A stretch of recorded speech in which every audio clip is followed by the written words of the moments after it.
Hello बच्चों, कैसे? I hope बढ़िया होंगे, बेहतर होंगे। ठीक है, तो आज हम लोग देखेंगे क्लास 12th की फिजिक्स, जिसमें हमारे पास आज हेडिंग है किसी बिंदु आवेश के कारण वैद्युत क्षेत्र की तीव्रता। ठीक है, हमने देखा था कल वैद्युत क्षेत्र की तीव्रता और वैद्युत क्षेत्र क्या होता है। ठीक है, तो आज हम लोग देखें। सबसे पहले आप सभी का स्वागत है आपके अपने यूट्यूब चैनल आर्केडियन केमिस्ट्री पे। अगर चैनल पर पहली बार तो चैनल को सब्सक्राइब कीजिएगा। लास्ट में एक कमेंट करके जरूर बताइएगा कि वीडियो आपको कैसी लगी। ठीक है, ये वापस है क्लास 12 फिजिक्स, ये लेसन नंबर 1, पार्ट कौन सा हमारे पास इसमें 5th है। ठीक है, पार्ट 5th में हम लोग देखेंगे कि हमारे पास क्या है, किसी बिंदु आवेश के कारण यानी किसी एक छोटे से चार्ज के कारण वैद्युत क्षेत्र की तीव्रता। ठीक है, हालांकि कल हम लोग कुछ पढ़े थे, उसको थोड़ा सा रिपीट करते हैं। जिसे हम लोग पढ़े थे वैद्युत क्षेत्र यानी इलेक्ट्रिक फील्ड, यानी मानते कोई आवेश था। ठीक है, तो क्या था, किसी आवेश के चारों ओर क्या था, कुछ एरिया होगा जहाँ पर हम क्या करेंगे, कोई अन्य आवेश लाएंगे तो क्या करेगा, अगर ये प्लस है, प्लस वाले को लाएंगे तो क्या आ जाएगा, प्रतिकर्षण का दूर भगाएगा। ये प्लस है और माइनस वाले को लाएंगे तो हम क्या करेंगे, ये अट्रैक्ट करेगा, तो उसी को हम क्या करते हैं, वैद्युत क्षेत्र की तीव्रता। हालांकि लिखाया था, इससे पहला लेक्चर जरूर देखिएगा, प्लेलिस्ट बनी होगी। ठीक है, तो क्या होगा, किसी आवेश के चारों ओर का वह भाग या क्षेत्र जिस पर कोई अन्य आवेश लाने पर क्या करेगा, आकर्षण या प्रतिकर्षण बल का अनुभव करता है। ठीक है, यहाँ तक हुआ था। अगला क्या था हमारे पास, वैद्युत क्षेत्र की तीव्रता हो गई थी कल। तो वो भी क्या होता था, वैद्युत क्षेत्र की तीव्रता को हम इसे दिखाते, ई बराबर क्या था, F upon Q not. Q not हमारे पास क्या है, परीक्षण आवेश, हमारे पास कल हो चुका था, हम लोग क्या करें, रिकॉल करता है बल, और ये क्या हमारे पास वैद्युत क्षेत्र की तीव्रता। ठीक है, यहाँ तक हमारे पास हो गया था। तो आगे इसकी परिभाषा क्या हो जाएगी, इसको हम क्या करते हैं, नीचे वाले की एकांक करते हैं, यानी आवेश को हम क्या करते हैं, एकांक करते हैं, यानी एकांक आवेश पर लगने वाला बल, बल क्या होता है, लगता है ये, तो एकांक आवेश पर लगने वाला बल क्या हो जाएगा, वैद्युत क्षेत्र की तीव्रता कहलाएगी। यहाँ तक तो हमारे पास कल हो चुका था, यानी हमने जो कल पढ़ा था उसको हमने रिकॉल कर लिया। आज से देखेंगे हमारे पास क्या हेडिंग है, और आज की हमारे पास हेडिंग इसी पर बेस है और इम्पोर्टेंट भी है, क्योंकि हमारे पास न्यूमेरिकल में, हालांकि न्यूमेरिकल में यूज तो होता ही है। उसके बाद ये हमारे पास क्लास 12 में डेरिवेशन के रूप में भी आता है। ठीक है, और कॉम्पिटिटिव एग्जाम में यहाँ से क्वेश्चन जरूर पुटअप किए जाते हैं। ठीक है, तो हेडिंग क्या हो जाएगी हमारे पास,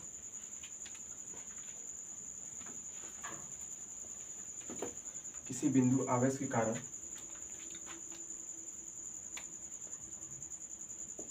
किसी बिंदु आवेश के कारण वैद्युत क्षेत्र। ठीक है, यानी पॉइंट चार्ज के लिए हमारे पास इलेक्ट्रिक फील्ड कितना होगा। ठीक है, वैद्युत क्षेत्र की तीव्रता, इलेक्ट्रिक फील्ड इंटेंसिटी कितना होगा। देखिए, इलेक्ट्रिक फील्ड इंटेंसिटी यानी वैद्युत क्षेत्र की तीव्रता हम लोग पढ़ चुके थे, लेकिन हमारे पास किसके लिए, किसी बिंदु आवेश के लिए, बहुत से छोटे से चार्ज के लिए कितना होगा उसको देखते हैं। ठीक है, ये हमारे पास डेरिवेशन पार्ट है, तो इसमें थोड़ा सा आपको फिगर आएगा, तो उसको थोड़ा समझते हैं, उसके बाद उस पर थ्योरी पे आ जाएंगे। ठीक है, मानते हैं हमारे पास, मानते कोई बिंदु, ये मानते हैं। ठीक है, मानते बिंदु हमारे पास, इस पर क्या है, प्लस की आवेश रखा गया है। ठीक है, मानते इसका नाम हमारे पास ये स्थान मान लेते हैं, ये स्थान है। इसे हमने क्या किया, कुछ दूरी पर, आर दूरी पर एक बिंदु ले लिया। ठीक है, इसको थोड़ा छोटा बनते हैं ताकि आपको ज़्यादा इजी है। ये बिंदु ए है, इसको मानते हैं हमारे पास बिंदु का नाम ए है, ए पॉइंट पे है। इससे हमने क्या किया, आर मीटर की दूरी पर एक बिंदु पी ले लिया। ठीक है, जिस पर हमें वैद्युत क्षेत्र ज्ञात करना है, यानी इस पर हमारे पास क्या है, प्लस की आवेश है। इसको हमने क्या किया, आर मीटर की दूरी पर एक बिंदु पी है, जिस पर इस पर आवेश कितना हमारे पास क्यू नॉट, यानी क्यू नॉट का मतलब परीक्षण आवेश है। इस पर हमें क्या करना है, वैद्युत क्षेत्र की तीव्रता ज्ञात करनी है। ठीक है, अगर आपको समझ आएगा, देखो ये हमारे पास प्लस क्यू है, ये भी परीक्षण आवेश का मतलब होता है कि न्यूट्रल चार्ज है। ठीक है, ना तो ये प्लस वाला व्यवहार दिखाएगा, ना तो माइनस वाला व्यवहार दिखाएगा। ठीक है, तो हमारे पास कैसा है, प्लस है। तो इस पर हमारे पास, तो थ्योरी में क्या लिखेंगे, माना प्लस की आवेश बिंदु ए पर स्थित है, बिंदु ए से स्मॉल r मीटर की दूरी पर एक बिंदु P है जिस पर परीक्षण आवेश तो स्थित है, जिस पर हमें क्या करना है, बिंदु P पर वैद्युत क्षेत्र की तीव्रता ज्ञात करनी है। और इन सबको कहाँ रखा गया है, एक परावैद्युतांक में रखा गया है, ठीक है, जिसका मान कितना होता है, K होता है। थ्योरी पर जाते हैं, तो थ्योरी में क्या लिखेंगे, माना प्लस Q आवेश कहाँ पर रखा गया, बिंदु A पर, तो माना प्लस Q आवेश बिंदु A पर स्थित है, हो गया। तो इसके बारे में अब हमारे पास r मीटर की दूरी क्या है, कोई परीक्षण आवेश है, लिखेंगे, हो गया से बिंदु A से हमारे पास कितनी दूरी पर, 8 मीटर पे, तो बिंदु A से r मीटर की दूरी पर बिंदु कौन सा हमारे पास, P, बिंदु P स्थित है, जिस पर हमें क्या करना है, वैद्युत क्षेत्र की तीव्रता यानी इलेक्ट्रिक फील्ड इंटेंसिटी ज्ञात करना है। तो जिस पर वैद्युत क्षेत्र की तीव्रता ज्ञात करनी है, ठीक है। हालांकि अभी तक वही लिखा गया है जो आपको दिख रहा होगा, यानी इस फिगर में जो भी दिख रहा है हमने वही अभी तक लिखा है। हमारे पास क्या लिखा गया है, कोई बिंदु ए है जिस पर हमने क्या रखा है, प्लस की आवेश रखा है। बिंदु ए से स्मॉल r दूरी पर कोई बिंदु P है जिस पर वैद्युत क्षेत्र की तीव्रता में ज्ञात करनी है। और इन सबको हम कहाँ रखे हैं, परावैद्युतांक में लिखेंगे। यह घटना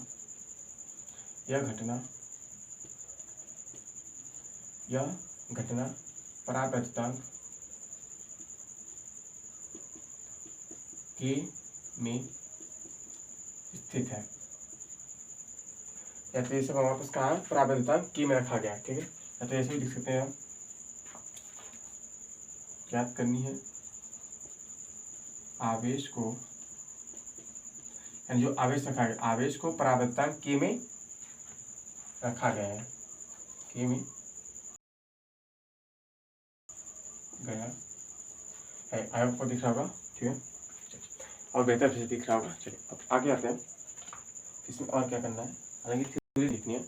थ्योरी में आपको क्या क्या है, जो आपको यहाँ पे इस फिगर को आपको याद रखना है, और इस जो फिगर में आपको दिख रहा होगा वही आपको यहाँ पे लिखा गया है। क्या है, एक बिंदु है जिसका नाम क्या है, ए, तो ये लिखा गया। इस पर कौन सा आवेश है, प्लस Q आवेश स्थित, तो ये लिखा गया, माना प्लस Q आवेश बिंदु किस पे स्थित है, ए, बिंदु ए पर स्थित है। उसके बाद बोला कि ये हमारे पास, इससे हमने क्या किया, r मीटर की दूरी पर, ये मीटर है ना, r मीटर की दूरी पर हमने क्या लिया, एक बिंदु P लिया। तो ये बोल रहा है बिंदु A से r मीटर की दूरी पर कोई बिंदु क्या हमारे पास P स्थित है, ठीक है, जिस पर हमें क्या करना है, वैद्युत क्षेत्र की तीव्रता ज्ञात करनी है। और इस पूरे प्रबंध को यानी आवेशों को कहाँ पर रखा गया, K में रखा गया है, ठीक है। आई होप आपको यहाँ तक समझ में आएगा, ठीक है। तो आगे से लिखेंगे, ये आपको फिगर देख के कुछ याद आ रहा होगा, पुरानी ताजा, अगर आपने अच्छे से पढ़ा होगा। कूलाम का नियम, उसमें भी क्या था, दो आवेश थे, दो आवेश हो गया, इसके बीच की दूरी r थी, तो लिखेंगे कूलाम के नियम से, हो गया। कूलाम का नियम क्या कहता है, F equal to K Q1 into Q2, तो वापस यहाँ क्या है, Q0 अपॉन क्या था, R स्क्वायर। ये तो हमारे पास हो गया कूलाम के नियम से समीकरण नंबर 1, हो गया।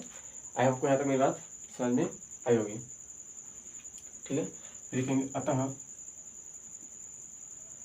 इस पे हमें निकालना है बिंदु P पर वैद्युत क्षेत्र की तीव्रता, ठीक है। पहले हम बिंदु P पर क्या निकालना, वैद्युत क्षेत्र की तीव्रता। तो वैद्युत क्षेत्र की तीव्रता क्या आती है, स्टार्टिंग में मैंने आपको बताया था, E बराबर क्या होता है, F अपॉन Q0। ये समीकरण नंबर 2 हो जाएगा, ठीक है। समीकरण नंबर 2 हो गया। हमें क्या निकालना था, फिर से ध्यान समझते हैं और पूरा फोकस करते हैं, क्योंकि हमारे पास क्या है, मस्ट यानी इंपॉर्टेंट हमारे पास है। देखिए हमारे पास क्या दिया गया है, किसी बिंदु आवेश के कारण वैद्युत क्षेत्र की तीव्रता, ये हमारे पास बोर्ड एग्जाम में आता है ना, 3 मार्क्स का या 4 मार्क्स का या 5 मार्क्स का आ जाता है, ठीक है। चल, तो इसमें हमने जो जो ये थ्योरी हमारे पास है, थ्योरी में हमारे पास वही लिखना है जो इसमें दिख रहा होगा। फिगर क्या है, हमारे पास दो आवेश है, मान लीजिए बिंदु ए पर है, बिंदु पी पर है। तो बिंदु ए पर हमारे पास क्या है, प्लस आवेश रखा है, तो इससे कुछ दूरी पर रखे होंगे। मान लीजिए कितनी दूरी है, r मीटर की दूरी पर कोई क्या हमारे पास बिंदु पी है, जिसमें हमें क्या रखा करना है, वैद्युत क्षेत्र की तीव्रता ज्ञात करनी है।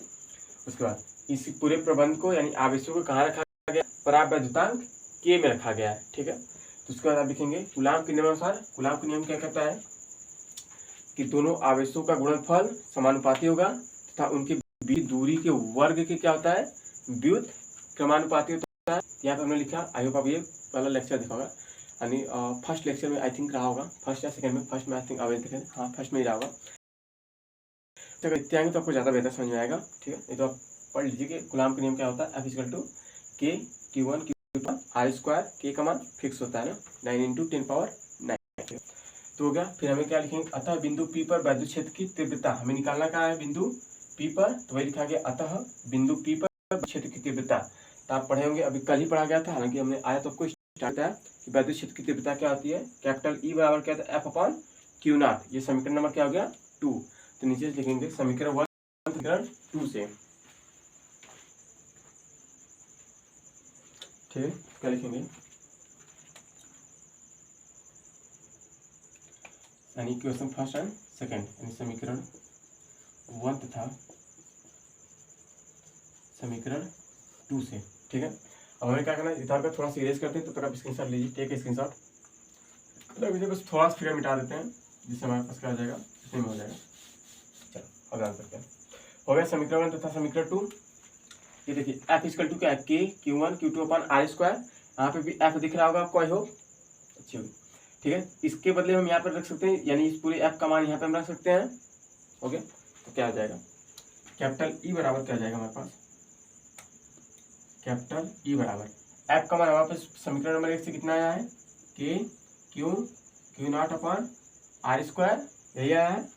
ये तो हमारे पास किसका मान हो गया, F का बटा के क्या हमारे पास Q0 है। अब यहाँ तक आप मेरी बात समझ जाएगा। चलिए मैथ वाले में तो ज़्यादा समझेंगे, बायो वाले में तो फिर भी हालांकि ठीक है। देखो E बराबर क्या था, F/Q0।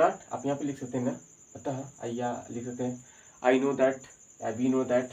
ठीक है, वी नो दैट यानी हम जानते हैं, जानते तो कुछ नहीं है लेकिन फिर भी बोलना पड़ता है ना कि हम जानते हैं। ठीक है, ताकि जानते कुछ नहीं है ना। चलो तो क्या होता था, E बराबर क्या होता था, F/Q0 ये होता है।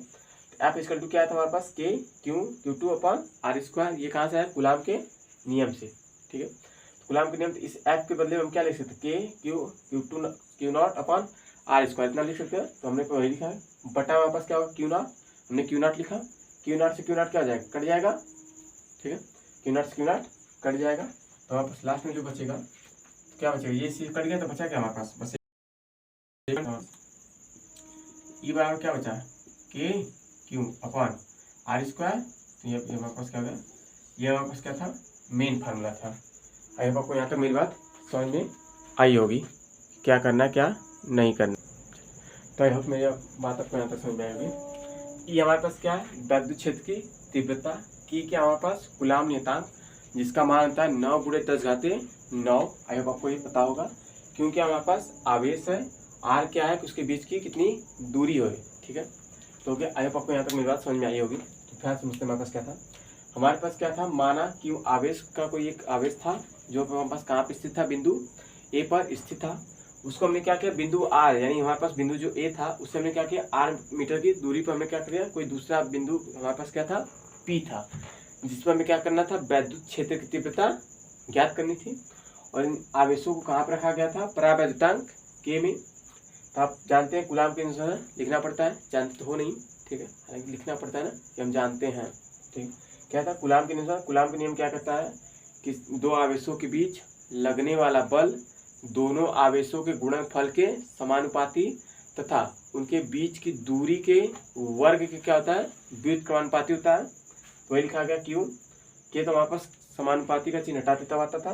दोनों आवेश क्या था हमारे पास, Q और क्या था, Q0 था, और उनके बीच की दूरी कितनी थी, R मीटर। तो R क्या आ जाएगा, स्क्वायर। ये समीकरण नंबर क्या हो गया, 1 हो गया। उसके बाद अतः बिंदु P पर वैद्युत क्षेत्र की तीव्रता, यानी हमें कहाँ वैद्युत क्षेत्र की तीव्रता निकालनी थी, बिंदु P पर, तो बिंदु P पर हमारे पास यानी हम जानते हैं कि विद्युत क्षेत्र की तीव्रता E बराबर क्या होता है, F/Q0।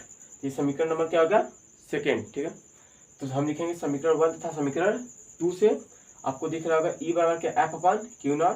F का मान हमारे पास यहाँ पे आया है, F इक्वल टू क्या है, KQ इंटू Q0/R² आया है। तो इस F के बदले हम इसका पूरा मान रख सकते हैं यहाँ पे।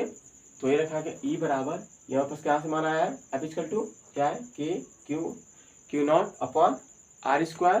तो क्या होगा, KQ Q0/R² अपॉन ये नीचे वाला क्या था, Q0, तो नीचे क्या आ जाएगा, Q0। Q0 से Q0 कट गया तो हमारे पास जो मेन बचे क्या बचेगा, E बराबर KQ यहाँ से बचा अपॉन क्या होगा, R² हो गया होगा। आई होप मेरी बात आपको यहाँ तक समझ में आई होगी। ठीक है, समझ में आई तो अच्छी बात, नहीं समझ में आई तो आप कमेंट करके जरूर बताइएगा बात आपको नहीं समझ में आई। हालांकि वीडियो को शुरू से फिर अगर नहीं देखे हैं, मतलब नहीं समझ में तो एक बार पीछे करके जरूर देगा, जिससे आपको प्रॉपर भी समझ में आ जाएगा। हालांकि कुछ है नहीं, ये क्लिप है जिसको हमने 14-15 मिनट हो गया होगा जो भी हुआ। ठीक है, उतना हमने क्या किया, कवर किया एक ही पॉइंट को। ठीक है, तो अच्छी बात है, समय ज़्यादा लगेगा चलेगा, बट हमें आना चाहिए। ठीक है, तो ये हमारे पास क्या था, बहुत ईजी हो बताया गया। हालांकि ये आप थ्योरी है, थ्योरी तो आपको खुद से चाहिए, क्योंकि आई ओपिनियन, क्योंकि थ्योरी आप में बहुत ज़्यादा है 12th में, तो थ्योरी आप अपने से बना सीखिए। जो हमारे पास फिगर था उसी से हम बना सकते हैं। तो हमारे पास हेडिंग क्या थी आज की, किसी बिंदु आवेश के कारण विद्युत क्षेत्र की तीव्रता electric field intensity due to क्या था, पॉइंट चार्ज। ठीक है, electric field due to charge के लिए था। हमने उसमें देखा कि हमारे पास दो आवेश थे, यहाँ पे प्लस Q था, यहाँ पे Q0 था, बिंदु A था, यहाँ पे क्या था, बिंदु P था। इनके बीच की दूरी कितनी थी, R थी। तो वैसे लिखा गया, माना प्लस Q आवेश बिंदु A पर स्थित था, यानी कि कहीं पर स्थित रहा होगा तो बिंदु रहा होगा, तो बिंदु A पर स्थित था। बिंदु A से कुछ दूरी रही होगी दोनों की, स्मॉल r दूरी पर, यानी r मीटर की दूरी पर कोई दूसरा बिंदु क्या था, जिसपे हमें क्या करना था, विद्युत क्षेत्र की तीव्रता ज्ञात करनी थी। तो ये लिखा गया। और ये हमारे पास आवेशों यानी इस प्रबंध को कहाँ पे क्या था, परावैद्युतांक K में रखा गया था। ठीक है, तो उसके बाद यहाँ से क्या आएगा, कूलाम के नियम से। कूलाम का नियम आपको पहले ही लेक्चर में आपको बताया गया था, प्ले लिस्ट बनी होगी। आई होप आप वहाँ से जरूर फॉलो करेंगे और जरूर देखेंगे और अपना कुछ ना कुछ बेहतर जरूर करेंगे। ठीक है, नियम में वापस क्या करता है, दो आवेशों के बीच लगने वाला बल उन दोनों आवेशों के गुणनफल के समानुपाती तथा उनके बीच की दूरी के वर्ग के क्या होता है, व्युत्क्रमानुपाती। ठीक है, वही चीज हमारे पास। अतः बिंदु P पर विद्युत क्षेत्र की तीव्रता, ठीक है, यानी इलेक्ट्रिक फील्ड इंटेंसिटी कहाँ पे हमारे पास, पॉइंट P पे। ठीक है, तो हमारे पास विद्युत क्षेत्र की तीव्रता, हालांकि आज ही स्टार्ट में वीडियो को फर्स्ट मिनट में बताया गया था आपको। E बराबर क्या था, F/Q0 क्या था, E इक्वल टू क्या है, F/Q0। ये समीकरण नंबर क्या होगा, सेकेंड। समीकरण 1 तथा समीकरण 2 से हम देखेंगे। समीकरण F बराबर क्या था, समीकरण 1 F equal to KQ Q0/R²। यहाँ पे दिख रहा होगा F इक्वल टू है, यहाँ पे भी F है, तो इस F का मान यहाँ पे रख सकते हैं। तो यहाँ पे रखेंगे क्या आ जाएगा, KQ Q0/R²। ये तो किसका मान हो गया, F का, अपॉन के नीचे क्या हमारे पास, Q0, तो नीचे क्या आएगा, Q0 से Q0 क्या आ जाएगा, कट जाएगा, तो क्या बचेगा, E बराबर KQ/R²। ठीक है, आई होप मेरी बात आपको यहाँ तक समझ में आई होगी। ठीक है, तो आज हमारे पास इतना ही है, यानी आज हमारे पास इतना ही है कि हम लोग देखेंगे कि हमारे पास क्या था, विद्युत क्षेत्र की तीव्रता ड्यू टू हमारे पास कहाँ पे देखा गया था, बिंदु पे। ठीक है, कल हमारे पास देखेंगे, यानी कल के लेक्चर में हम लोग देखेंगे। कल का लेक्चर बहुत ज़्यादा इंपॉर्टेंट है, इसलिए इंपॉर्टेंट है कि आप अगर सीरियस होंगे थोड़ा बहुत जानकारी होगी आपको। क्लास 12th में अक्षीय और निरक्षीय दो ऐसा डेरिवेशन है, हालांकि बहुत बड़ा है, डरा नहीं रहे कि आपको रियलिटी बता रहे हैं। ठीक है, जो कि आपके एग्जाम में हर साल पूछा जाता है, अगले साल ही आया था ना, निरक्षीय या अक्षीय वाला एक आता है। तो उसकी बेस जो होगी, यानी नीचे का बेस होगा, वो कहाँ से तैयार होगा, कल से। कल हम लोग देखेंगे द्विध्रुव क्या होता है और द्विध्रुव आघूर्ण क्या होता है। वैसे दोनों पे हमारे पास अक्षीय और निरक्षीय दोनों टिका हुआ है। ठीक है, तो कल का लेक्चर आपके लिए ज़्यादा इंपॉर्टेंट है, तो कल देखना न भूलें। कल सुबह 7 बजे। ठीक है, हो गया, आज के लिए इतना ही, थैंक यू। कमेंट करके आप जरूर बताइएगा कि वीडियो आपको कैसी लगी। आई होप वीडियो के बारे में बताएंगे, मेरे बारे में नहीं। ठीक है।